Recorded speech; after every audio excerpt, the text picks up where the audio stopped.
Shalom and greetings everyone.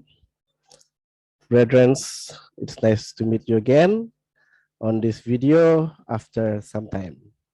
Senang sesaudari bisa bertemu lagi di video saat ini dengan pembahasan tentang third week reading report. Bukan third week ya, maksud saya second week reading report. Jadi pembacaan tentang minggu kedua ini di Andrews University, khususnya di kelas Studies in Daniel. Baik, kita akan langsung kepada pembahasan yang ada di dalam Daniel pasal yang kedua sebenarnya ya. Izinkan saya untuk menunjukkan kepada Anda Learning Hub atau aplikasi yang digunakan untuk online study. Kita sudah berada di minggu kedua, ini dia. Minggu kedua, January 17 until January 23, dengan judul pelajaran Wisdom of Daniel. Dan ini adalah lesson 2. Mari kita lihat apa saja yang perlu dilakukan di lesson 2 ini. Lesson 2, sesuai dengan instruksi yang diberikan, the wisdom of Daniel will be seen in 7 facets. In this first segment, part 1, we will see some of these features. The study will be completed in the next lesson with part 2 of the 7 facets. The learning outcomes discuss the structure and major themes in the book of Daniel, interpret the wisdom of Daniel.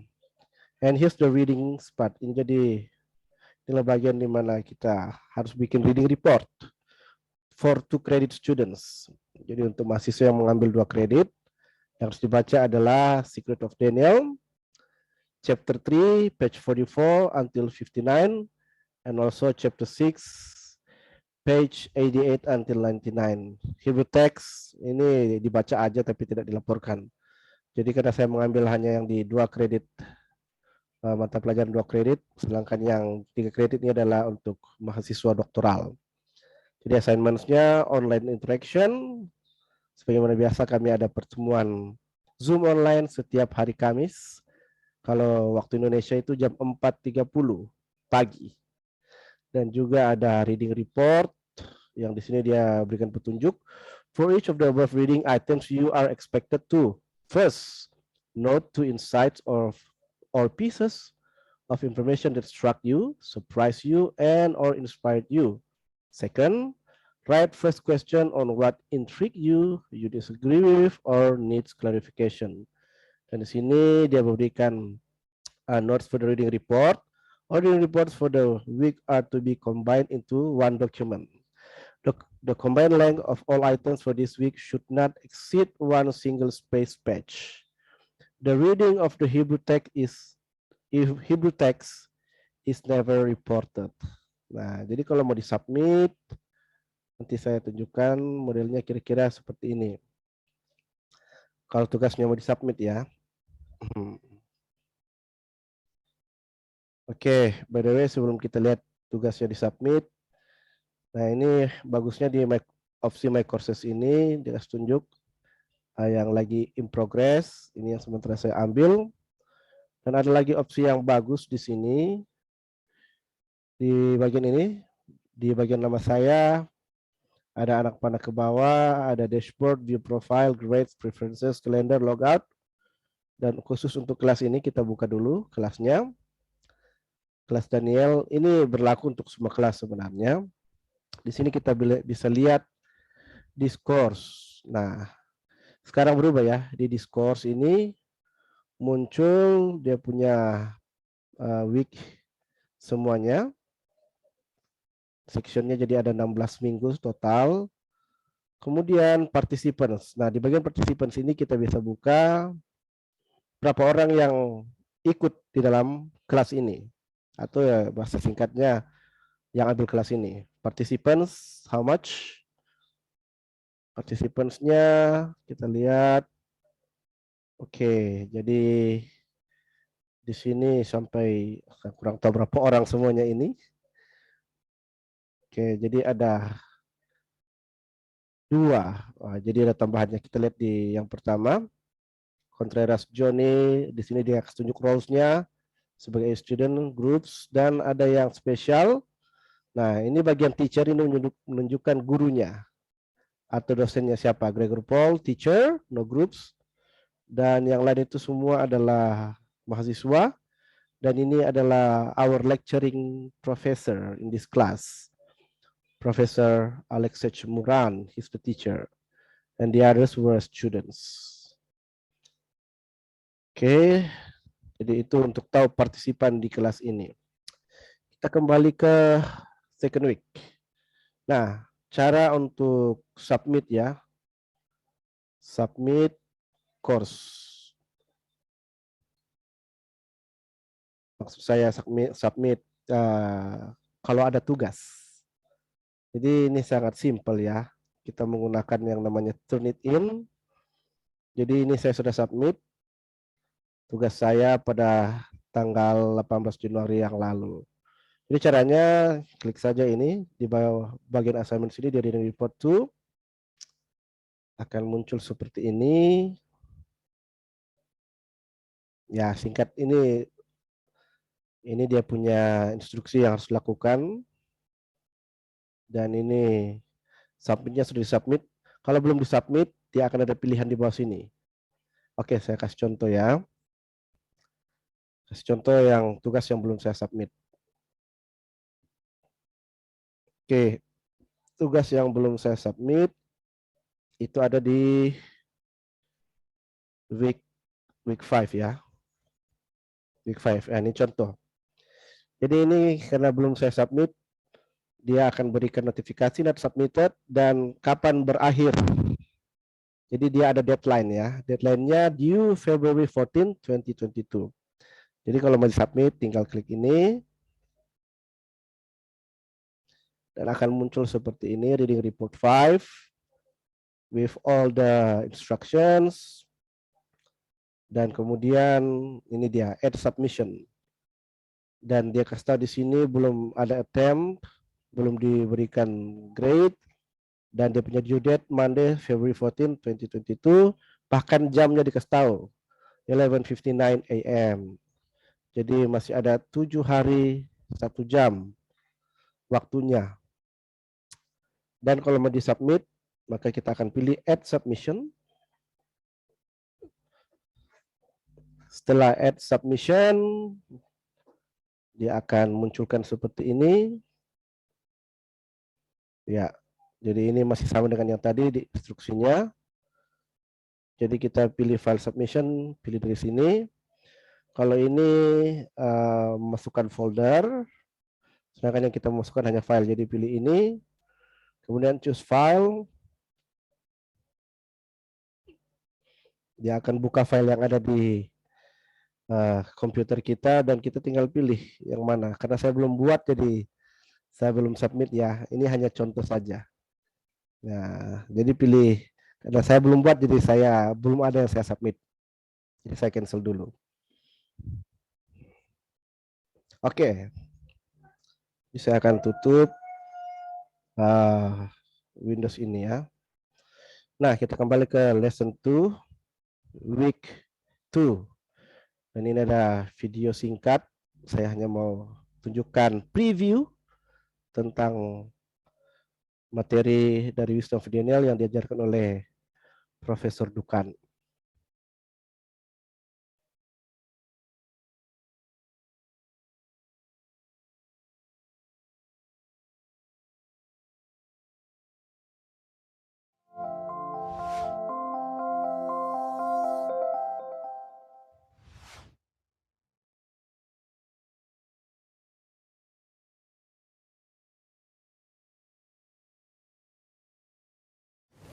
Okay, so we're coming to a new section today, right? We are no longer in the introduction. Oke, kira-kira seperti itulah situasi video di kelas ya. Jadi mereka rekam, Profesor Dukan lagi ngajar, kemudian di-share seperti ini, dan ya kami yang ikut via online dari berbagai belahan dunia ya merasa seperti ikut di kelas.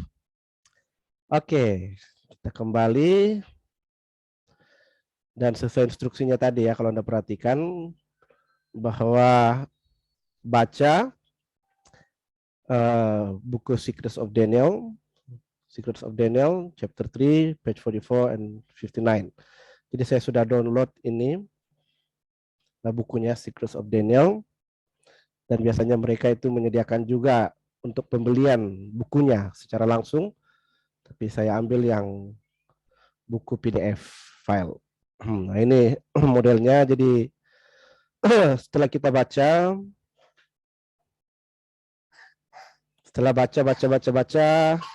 maka kita buatlah yang namanya reading report. Nah, reading report ini tentang the second week, khususnya untuk chapter 3. Ini adalah sebenarnya membahas tentang pasal 3 dari kitab Daniel dan juga pasal 6. Jadi kenapa dia lompat? Ini hanya sekedar introduction dan tugas untuk membaca. Sedangkan pembahasannya tadi sebenarnya di video itu membahas tentang wisdom of Daniel. Ya, saya ingin bacakan singkat tentang tugas ini. I was surprised to know that music had such power as mentioned in the book regarding Daniel chapter 3, saying, this episode in the book of Daniel warns us against a strictly emotional religion. Jadi musik ini sangat berpengaruh dan kita harus katanya melawan perbaktian atau jenis agama yang digerakkan oleh emosi secara emosional ya. Emotion can be a part of the religious experience only when united with reflection and thought. Adoration must involve the whole being, and to neglect one aspect could lead to bowing before an idol. Nah, jadi kalau kita hanya andalkan emosi dalam peribadatan, kita katanya akan berujung kepada penyembahan terhadap berhala. I can say that many people will go to a church according to their emotional decision on the music that they love to hear, especially the music that moves their emotion, that to their thought was the moving of the Holy Spirit of God. Jadi memang banyak orang yang ke gereja karena musik ya yang didengarkan, dan mereka merasa itu dorongan Kuasa Roh Kudus. Mari kita lebih jauh. Ellen White wants such music for worship that will be used in the end of time to deviate people from God. Jadi Ellen White menggambarkan bahwa di akhir zaman akan ada penggunaan musik seperti itu untuk membuat manusia menyimpang dari jalannya Tuhan. Also, the definition of grace on a more understandable simple words. Nah, jadi di pasal ini, pasal 2 khususnya memberikan pengertian yang simple mengenai grace atau kasih karunia. Jadi dia katakan the success, keberhasilan of the Jews teaches us that the grace of God is never expected. Keberhasilan dari orang-orang Yahudi ini mengajarkan kepada kita bahwa kasih karunia Allah itu tidak pernah diharapkan, ya. That is reserved for those who have lost everything and who expect nothing in return. Tapi sudah di reserve. Sudah di reserve ini artinya sudah bagaimana ya? Ditetapkan, ditentukan, sudah dikhususkan ya. Sudah dikhususkan for those, untuk mereka who have lost everything, yang sudah kehilangan segalanya, and who expect nothing in return, tetapi tidak mengharapkan apapun sebagai kembaliannya. This statement is simple yet is so meaningful, and I've never read or heard such simple statement ever before that describe the grace of God to its meaningful understand. Dan memang bagi saya pribadi ini sangat berarti, meaningful ya. Karena kalau berbicara tentang kasih karunia Tuhan itu, saya pikir itu diharapkan. Tapi ternyata itu sudah dikhususkan untuk orang-orang mereka yang sudah kehilangan segalanya, tapi tidak mengharapkan apapun sebagai pengganti dari apa yang sudah mereka kehilangannya. Jadi itulah kasih karunia Tuhan, kita tidak mengharapkan itu, tapi Tuhan sudah mengkhususkan itu untuk saya dan saudara. Selanjutnya, one more thing that I get as a new information is about prayer. Nah ini tentang doa. Prayer is a basic need that we must perform even when the feeling is not there. Jadi doa adalah kebutuhan mendasar yang kita harus laksanakan meskipun kita tidak merasa untuk mau berdoa ya. Many times I just neglected my personal time of praying as I have committed myself to pray 3 times a day as Daniel prayed. Jadi di sini saya memberitahukan bahwa sebenarnya banyak kali juga saya mengabaikan masa-masa berdoa. Sebenarnya saya juga sudah berkomitmen untuk berdoa sama seperti Daniel 3 kali sehari. Yet when the feeling is not there, I would just skip it. Ya memang kalau tidak ada rasa mau berdoa, saya lebih pilih untuk ya skip aja lah nanti lain kali. Dan akhirnya saya tidak berdoa hari itu. But now I am being reminded again to renew my commitment to pray again 3 times a day, even when the feeling is not there. Dan di sini saya diingatkan kembali untuk memperbaharui komitmen saya untuk berdoa 3 kali sehari, bahkan ketika saya tidak merasa perlu untuk berdoa. Jadi ini harus dijadikan kebiasaan, dijadikan satu hal yang memang rutinitas. Seperti makan ya, kalau kita makan 3 kali sehari, apakah kita akan rasa lapar dulu baru mau makan? Enggak ya, karena memang alarm tubuh ini juga menunjukkan bahwa sudah waktunya makan, ayo makan. Jadi karena itu sudah kebiasaan, jadi kita secara otomatis melakukannya karena sudah terbiasa. Memang sudah menjadi bagian dari habit kita. Jadi bukan karena rasa lapar dulu baru makan, enggak. Tetapi karena memang sudah menjadi habit kita. Nah, saya pikir kehidupan berdoa juga harusnya seperti itu. Selanjutnya, I need some clarification on a sentence in this book, page 93, paragraph 2 saying, prayer is not the ascension of human beings to God, but the descent of God to humanity. Jadi ada satu paragraf di halaman 93 yang mengatakan bahwa doa bukanlah terangkatnya manusia kepada Tuhan, tetapi turunnya Tuhan kepada kemanusiaan. Jadi bagi saya paragraf ini agak rancu ya gitu.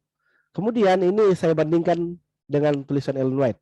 Compared to what Ellen White said in her book of Steps to Christ, page 93, paragraph 2, about prayer does not bring God down to us, but brings us up to Him. Jadi di sini kebalikannya ya. Menurut Nyonya White, doa itu mengangkat tidak membawa Tuhan turun kepada kita, tetapi membawa kita naik kepada Dia. Does these statements agree with each other or contradict each other? Nah, pertanyaan ini sebenarnya harusnya dibahas di kelas pertemuan Zoom.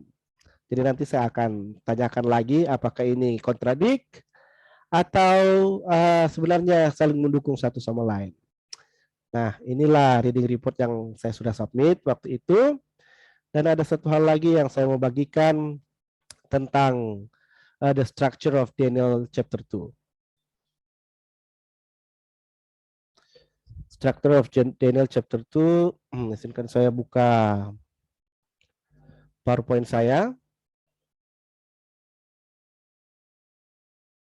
Masih loading, saudara.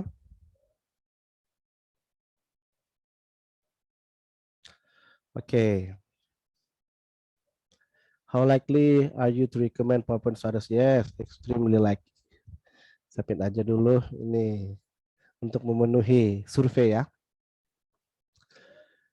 Oke, jadi bagian mana itu? Oke, structure of Daniel 1. Meskipun ini sebenarnya berisi semua structure yang sudah saya buat.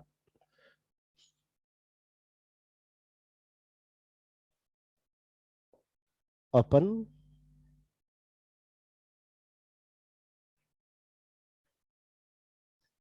Oke, ini structure Daniel 1. Got it.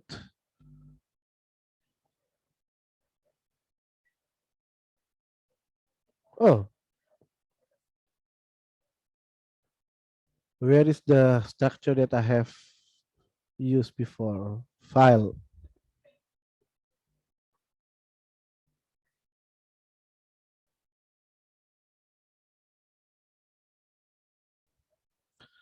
File, open recent.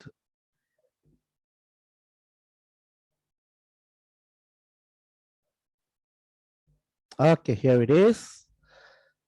Okay, structure of Daniel chapter 2. Jadi saya kasih judul struktur di Daniel pasal 2 ini seperti ini. Prophecy through dream. Jadi nubuatan lewat mimpi. Nah, di poin A, bagian A yang saya temukan, Nebuchadnezzar dreams. Jadi ya betul, dia bermimpi tentang sebenarnya mimpi yang dia mimpikan di Daniel pasal 2 ini bukanlah baru sekali dia mimpikan ya. Bukti dalam bahasa Inggris King James Version dia gunakan kata dreams. Jadi mimpinya ini berulang-ulang kali dia mimpikan, tapi anehnya dia lupa terus dengan mimpinya. Ya, kita lanjut. Ini paralel dengan Nebuchadnezzar's respond to Daniel di ayat 46 sampai 49 Daniel pasal 2. Jadi Daniel bermimpi dan oleh karena Daniel berhasil menginterpretasikan mimpi itu dan itulah ada respon yang diberikan oleh Nebukadnezar kepada Daniel. Nanti kita akan bahas lebih jauh di pertemuan-pertemuan selanjutnya. Nah, dream interpreter called. Nah, di ayat 2 sampai 16 dipanggillah para orang-orang pintar yang bisa menafsirkan mimpi. Dan ini paralel dengan Daniel pasal 2 ayat 36 sampai 45 di mana Daniel yang akhirnya yang menginterpretasikan mimpi itu atau yang menafsirkan mimpi itu. Kemudian bagian C, setelah mendapat perintah dan banyak orang terancam untuk dibunuh, dipenggal, dan dibakar rumahnya, apa yang dilakukan Daniel? Dia menghadap raja dan meminta waktu. Dia panggil keempat temannya, maksud saya ketiga temannya, yaitu Hananya, Misal, dan Azaria untuk berdoa bersama-sama. Dan ketika mereka berdoa malam harinya, Daniel mendapat penglihatan dan lewat mimpi. Dan dia tahu ini adalah jawaban doa. Dan karena jawaban doa inilah dia juga bersyukur kepada Tuhan. Dan di bagian yang selanjutnya yang paralel dengan ini di dalam ayat 29 sampai 35 di mana doa itu dijawab dan mimpi itu dibukakan kepada Daniel sehingga dia dapat memberitahukan apa itu mimpi yang dimimpikan oleh Nebukadnezar dan artinya bahkan. Kemudian di bagian D di mana Daniel bertemu dengan sang raja dan di ayat 25 dan ayat 26 sang raja bertanya, maksud saya menjawab, apakah benar engkau Daniel yang bisa memberitahukan arti mimpi, kata sang raja ya kepada Daniel. Tapi Daniel dengan penuh kerendahan hati menjawab ini. Dia katakan, there is God in heaven. Ayat 7 dan 8. Dia katakan, tidak ada Tuhan yang berdiam di antara manusia yang dapat mengartikan mimpi Tuanku. Hanya Tuhan di surga. There is God in heaven. Jadi katanya, tetapi di surga ada Tuhan yang dapat menafsirkan mimpi, membukakan misteri, dan memberitahukan mimpi itu. Jadi segala pujian dan kredit diberikan hanya kepada Tuhan. Inilah yang indah dari pelajaran Daniel pasal 2 ini. Semua kepujian dan kemuliaan bagi nama Tuhan. Tidak ada sedikit pun Daniel mengambil kredit atau pujian untuk dirinya sendiri. Pertanyaannya buat kita, where is your God? Di manakah Tuhan Anda? Apakah Tuhan Anda ada di dunia ini? Ya, Tuhan itu memang maha hadir. Tapi secara tempat dia bernaung dan bertakhta, selain di dalam hati kita, dia juga adalah Tuhan yang bertakhta di dalam kerajaan surga. Dan di mana Tuhan bertakhta, disitulah surga itu berada. Jadi surga itu bukanlah surga kalau tidak ada Tuhan di sana. Di mana ada Tuhan, disitulah surga berada. Saudaraku, demikianlah pembahasan singkat kita tentang second week reading report dan juga ada structure dari Daniel pasal 2 tadi. Kiranya apa yang sudah saya bagikan ini boleh menjadi berkat, bukan hanya untuk kita yang mendengarkan, tapi kita boleh bagikan berkat ini kepada orang-orang lain di sekitar kita.